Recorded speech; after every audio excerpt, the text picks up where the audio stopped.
Uma das coisas que você falou me chamou a atenção. Por quê? As gerações vão passando muito rápido e hoje elas estão atropeladas. Na sua época, ter 3 filhos com 30 anos ou 2 filhos com 25 não era incomum. Hoje, eu tenho quase 40 anos e meus amigos, pais de também primeira viagem, têm filhas como a minha que vai fazer 4 anos, assim, 3 anos. A gente tá meio que... Todo mundo só foi ter filho depois dos 35, assim. Todo mundo só foi casar depois dos 30. É um tempo mais demorado pra gente. As gerações mudaram mesmo. Você não acha? Você usou uma expressão, vou brincar com você, uma expressão etarista sem querer. É? Assim, na sua época, eu tô vivo, certo? Sua época é hoje. Isso, minha Você e, época é o futuro. você e o Paulinho da Viola. Meu tempo é hoje. Isso. Mas por que eu tô brincando com isso? Porque é claro que eu entendi o que você disse. Na minha época, de 25 anos de idade. Exato. Isto é, naquela faixa etária. Sim, era esperado que assim fosse por uma razão. Se imaginava, dado que a vida tinha uma duração média de 60 anos, que ela estava blocada em 3 segmentos. Do 0 aos 20 você se montava, dos 20 aos 40 você produzia, reproduzia, se estruturava, né, e dos 40 aos 60 você fruía, né, um pouco do que seria o ponto já de término. Portanto, esse tempo de 60 anos em média levava, sim, a esta lógica do 0 aos 20, 20, 40, 40, 60.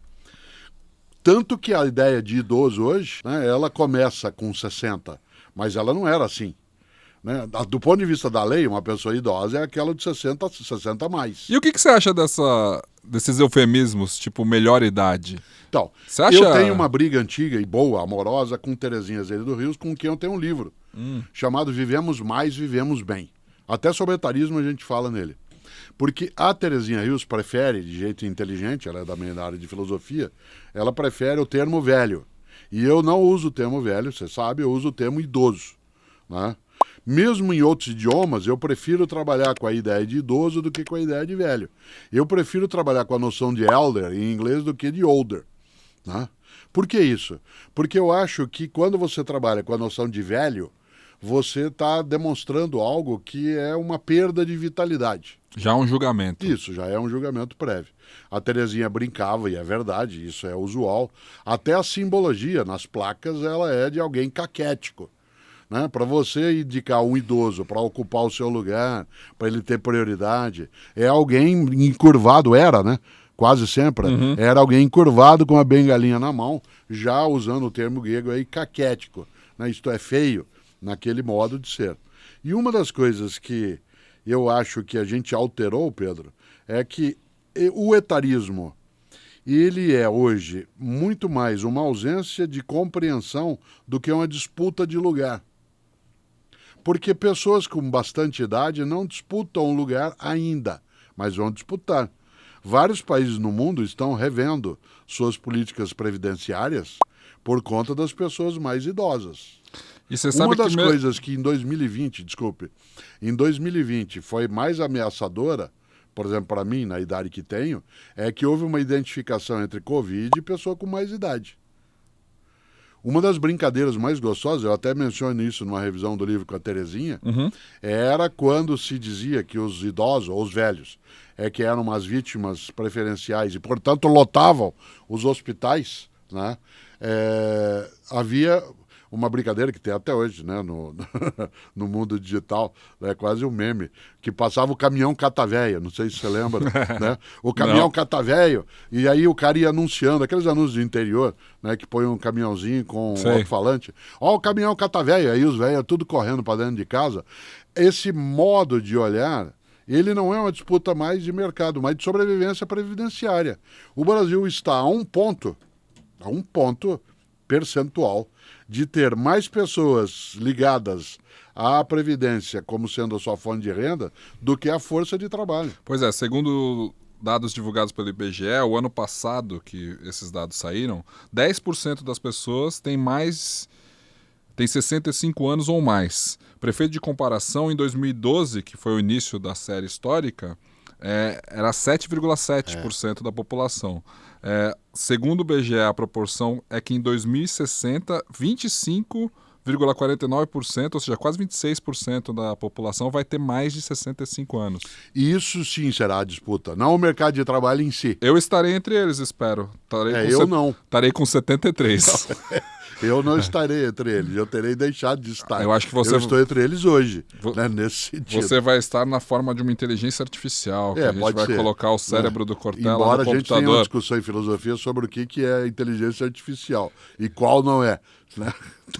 Em filosofia a gente tem uma discussão sobre o que é real. Será que você está aqui agora? Ou será que já é a inteligência artificial? Todas as vezes que a gente vai citar a sabedoria, quando vai se falar dos grandes sábios, se fala do velhinho. Uhum. O velhinho chinês, o velhinho indiano, né? Como dizia o aquele velhinho, que virou a borboleta? Exatamente. Que sonhava que era uma borboleta? Como é que é? Que era um sábio chinês velhinho que dormiu, sonhou que era uma borboleta. No sonho dele, a borboleta dormiu e sonhou que era um sábio chinês velhinho. Eles acordaram. Quem acordou o quê? Certo? Ó, esta ideia, né? Você não se lembra porque não é da tua geração, a não ser por cultura de TV. Uhum. Uma das séries que mais fazia sucesso nos anos 70 se chamava Kung Fu. Sim. Né? Que é com o cara do Kill Bill. Isso, com o David Carradine. Isso, que já faleceu de um modo estranho. Enforcado. Né? Isso. Por ele mesmo. Por ele mesmo. E uma das coisas ali é que havia o sábio que ensinava o jovem Kung Fu, né? E esse menino era chamado de pequeno gafanhoto. O idoso mestre o chamava de pequeno gafanhoto. Não é casual que ele fizesse isso. Até hoje, né, na minha geração, quando você quer desprezar o argumento de alguém que é mais jovem, mesmo que ele não seja, ou quando você quer dizer que um argumento é infantil, diga assim, entendeu, pequeno gafanhoto? Né? Ali era uma coisa bonita, do mais idoso que ensinava o mais jovem. Eu acho que você sabe, no mundo clássico grego, da onde a filosofia ocidental nasce, era comum que a pessoa, homem com mais idade, ela tivesse um amante que fosse mais jovem para formá-lo.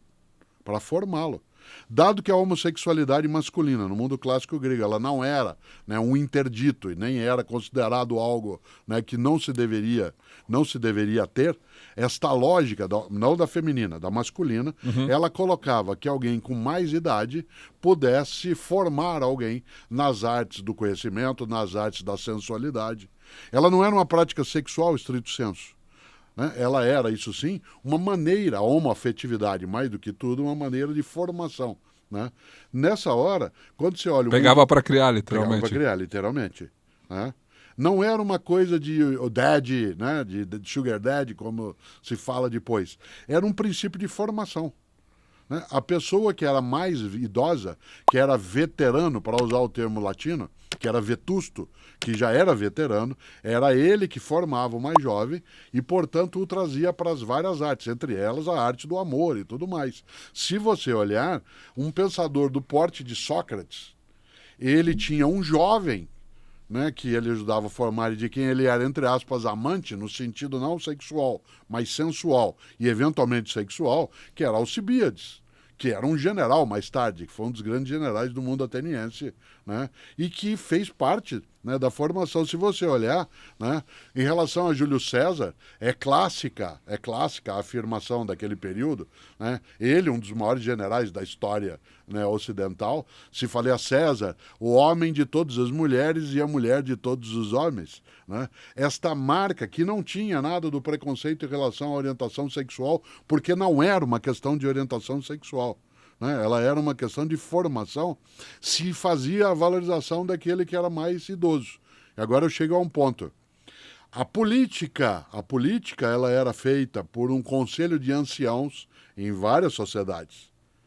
No mundo romano clássico, a instância que decidia a vida coletiva era dos que tinham mais idade, dos senis, dos seniores, do senado.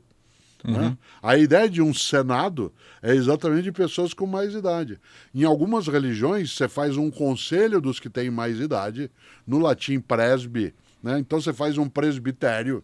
Né? O presbitério é o conselho dos que têm mais idade, que, portanto, pode orientar, que eram os anciãos, etc. Nossa, a gente está tão longe disso.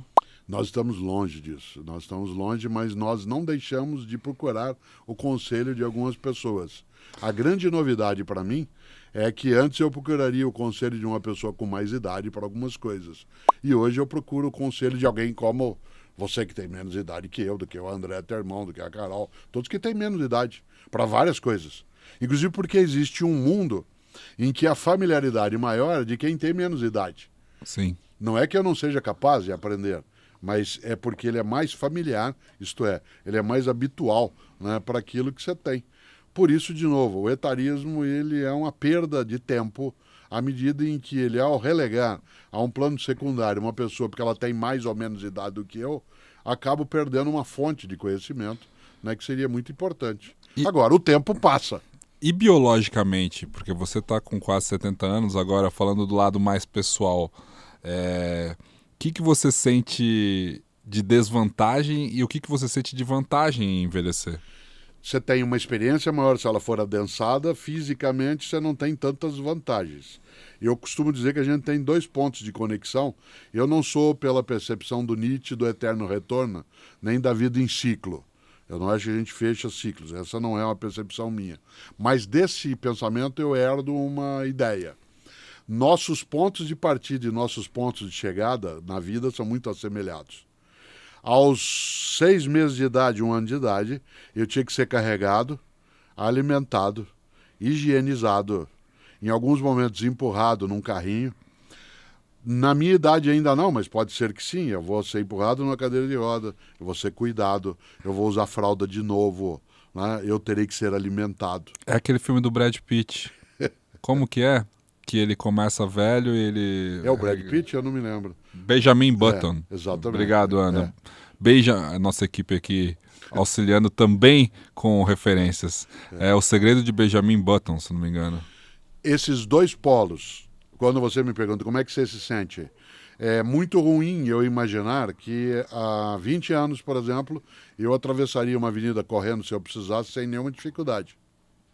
E que hoje eu preciso avaliar e abalizar se eu terei fôlego para fazê-lo e o que é melhor numa corrida. Ir devagar e resistir ou passar ali por um aperto. A outra coisa, muda a parte do corpo, você começa a ter dores que você não tinha.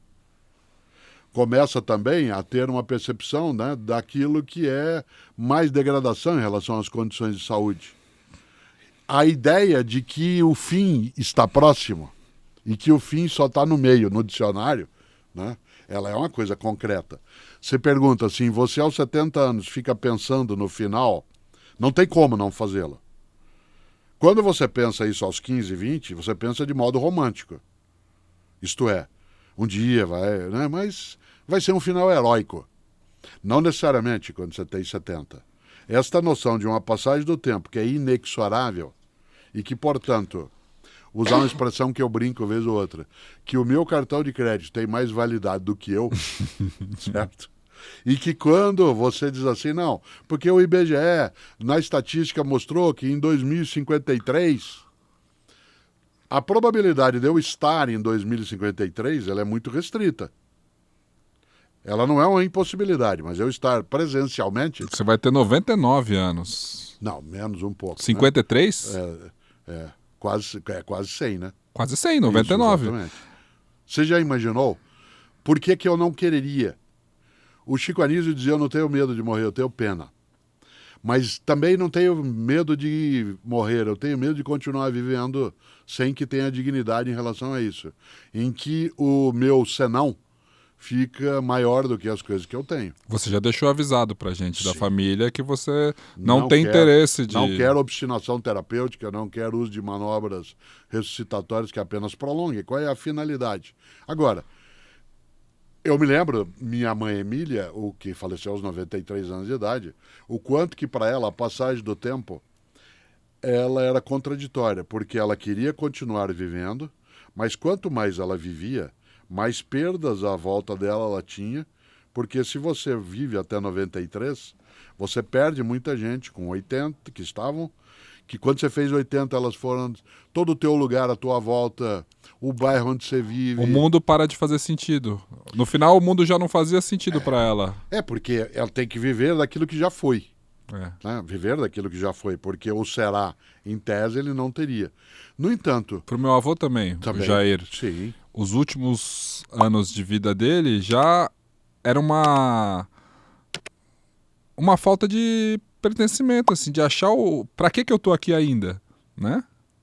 Esse do pra que eu tô aqui ainda, ele vale quando você é cercado de afetos, quando você tem a procura por parte das pessoas, quando as novas gerações, os netos, os bisnetos chegam, porque isso faz com que isso te dê sentido, te faça conexão, mas também você tem que ter uma saúde mais cuidada.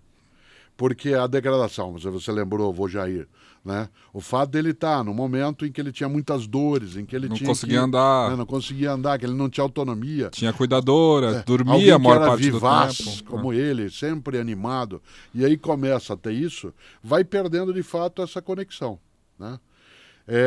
Clássico, né, um filme chamado Zardoz, né, do John Borman, em que o desespero ali é que as pessoas elas não morrem.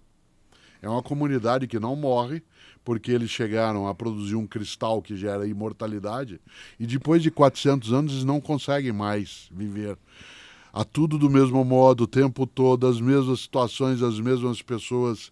E aí eles querem, de alguma maneira, no filme, isso não é spoiler, porque o filme Sim. é dos anos 70, né? Quem não viu podia ter visto.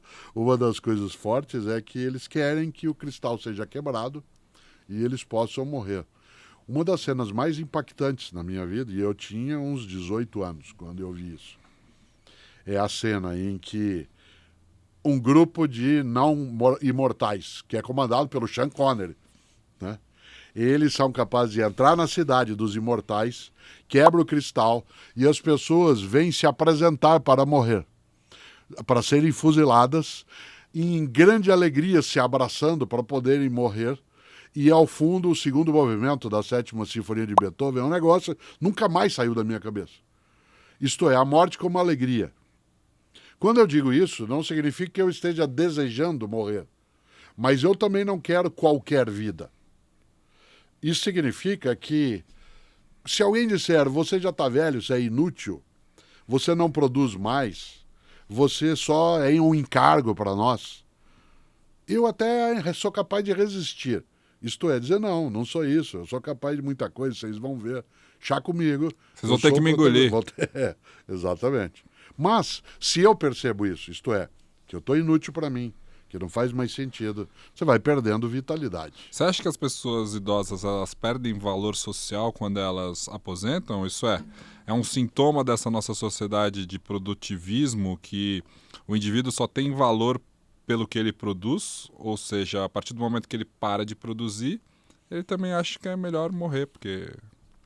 Quando você olha a ideia de produção apenas por aquilo que é Trabalho. o rentável na economia, e não a economia de sustentação, porque você tem muitas pessoas idosas, ou velhas, para usar outros termos, que elas têm atividade de cuidado na família, de cuidado com outras pessoas, de cuidado com netos e netas, de cuidado com locais, de trabalho de voluntariado. É que isso não tem uma métrica do valor econômico. Quando você estabelece dentro do PIB um elemento da felicidade, como é o caso do Butão, né, que é um país que estruturou a ideia do PIB, do produto da felicidade bruta, e não apenas do produto interno bruto, quando você tem algumas maneiras de aferir o bem-estar numa sociedade em que a pessoa velha ela é incorporada para ajudar a cuidar da vitalidade daquela comunidade, aí é diferente. Numa sociedade como a nossa, que de fato o critério é a capacidade de renda, isto é, o quanto que você, né, pode ainda ser capaz de lucrar para a sociedade, nós só temos alteração disso no Brasil por conta dos programas de assistência social, em que, digamos, a aposentadoria compulsória, né, ou a aposentadoria que é colocada como um benefício, né, em relação à pessoa que era da atividade rural e que não contribuiu, acabou fazendo que numa parte das cidades brasileiras, o dia da aposentadoria do velho que chega seja o dia em que movimenta o comércio. Sim. Ou, no caso do Brasil mais recente, dos 20 anos mais recentes, em que a pessoa que tendo uma aposentadoria garantida, sendo velhinha, ela era o ponto de escala para o empréstimo, né, consignado, que a família fazia. né? E, portanto, acabava tendo ali uma escala, mas Quando saiu sua aposentadoria, você não recebeu tanto spam e ligação continuo recebendo até hoje. o tempo Olha todo? que eu estou aposentado É um inferno, desde né? 2012. Sim, você é procurado como uma fonte de renda. Nós temos um critério, né, Pedro, no Brasil ainda, não só no Brasil, mas especialmente no Brasil. Você está bem se você está em condições de trabalhar. Você não está bem se você está em condição de dançar, né, de jogar, de brincar, de transar, mas você está em condição de trabalhar. Quer ver um exemplo? Né? Fico eu uma semana, como fiquei, né, há não muito tempo, uma semana internado por conta de um vírus. Qual é a minha pergunta para a equipe médica? Não é assim, doutor, já posso ter alta, já posso sair para dançar, posso sair para, né, para transar, posso sair para brincar, posso sair para jogar. Não, já posso voltar a trabalhar? Certo? É o que você mais queria. Isso. Uma das coisas que a idade altera é que eu não fiz essa pergunta para a equipe. A pergunta foi, já posso tomar um vinho? Já posso sentar e comer Vou poder coisa? viajar? Vou poder ir Isso. para minhas férias? Vou poder ir para as minhas férias, etc. Esta alteração, ela só existe quando você tem alguma garantia também, né, das condições. Né? Mas você vê 40 anos como sendo uma faixa etária em que o produtivismo está marcado ainda? Eu acho que sim. Eu sinto o peso de agora ser o momento para eu ser mais produtivo, 40 aos 50, assim. E existe uma cobrança ainda para que talvez chegar até 55, 60 com a vida resolvida. No sentido de que se puder parar de trabalhar, esse seria o momento, assim. Ou seja, que eu tenho que correr agora, virar à noite, trabalhar, pensar em projeto, produto, do que seja, para empreender, para fazer, para acontecer, para aproveitar esse momento, porque as coisas estão prestes a mudar de uma forma muito radical, com essa virada que a gente já falou da tecnologia e de outras coisas, e que agora é o momento que eu tenho que aproveitar, assim, com a minha filha pequena, com contas a pagar, com equipe, com projetos, assim, mas eu sinto esse peso. E eu acho que ele é bom, esse peso. Eu acho que eu tô bem ativo, assim, eu tô melhor de saúde agora do que eu tava com 35, assim.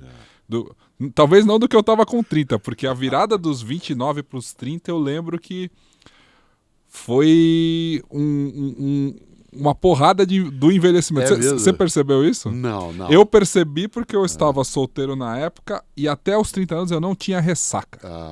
Eu não tinha ressaca quando eu saía. Certo. Eu passava bem ali. Certo. Depois dos 30 eu comecei a sentir. Mas essa marca é simbólica, né? Simbólica. Entre 29 e 30. É.